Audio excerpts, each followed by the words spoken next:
खबर ये आ रही है सीट शेयरिंग पर पशुपति पारस का, उनके गुट का ये बहुत बड़ा दावा है। वो कह रहे हैं हाजीपुर सीट क्यों?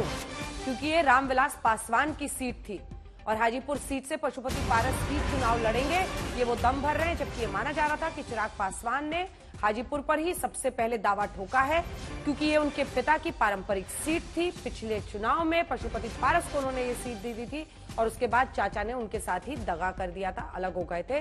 इधर जमुई से लड़े थे चिराग पासवान और जमुई से वो जीत रहे थे। ऐसे में अब सवाल यह है कि क्या हाजीपुर सीट पर पशुपति पारस या फिर चिराग पासवान? वो कह रहे हैं चिराग पासवान के दावे पर हमें कुछ नहीं बोलना है, एनडीए की लिस्ट में पशुपति गुट को सीटें मिलेंगी। सुनिए।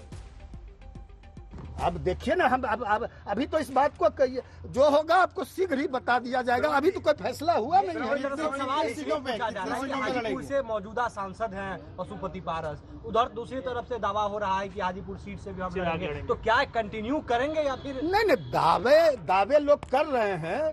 किसी के दावे पे हम कुछ नहीं बोलना चाहते। हम हाजीपुर से सांसद हैं, सिटिंग सांसद हैं आदरणीय पशुपति कुमार पारस जी। हम लोग को पूरा विश्वास है कि एनडीए अलायंस में हम लोग हाजीपुर से चुनाव पशुपति कुमार पारस जी चुनाव लड़ेंगे। रोहित, ये कैसे मुमकिन है? क्योंकि इसका अर्थ फिर ये होगा कि चिराग पासवान की नाराजगी मोल लेनी होगी, क्योंकि जो पशुपति पारस उनके चाचा का गुट है वो दम भर रहा है कि सिटिंग एमपी वही है, उन्हीं को टिकट मिलेगा, एनडीए का हिस्सा भी बनेंगे। अंजना, चिराग पासवान की नाराजगी नहीं मोल लेनी होगी। समस्या ये है कि एनडीए में रहते हुए ये संभव नहीं है कि चिराग पासवान भी हाजीपुर से लड़े और पशुपति पारस जो दम भर रहे हैं कि वो एनडीए में बने हुए हैं, आगे भी बने रहेंगे, वो भी हाजीपुर से चुनाव लड़े। तो ये संभावना जो है इस बात की बिल्कुल कह सकते हैं जीरो है कि ऐसा कुछ होने वाला है। लेकिन इसके बावजूद भी जो पारस गुट है वो मानने को तैयार नहीं है और कल लग रहा था कि मामला सुलट गया है, लेकिन अब पारस गुट जो है वो आक्रामक हो गया है और लगातार दावे कर रहा है कि चिराग पासवान का क्या होगा हमें पता नहीं है, लेकिन हम हाजीपुर सीट जो है वो लड़ने जा रहे हैं।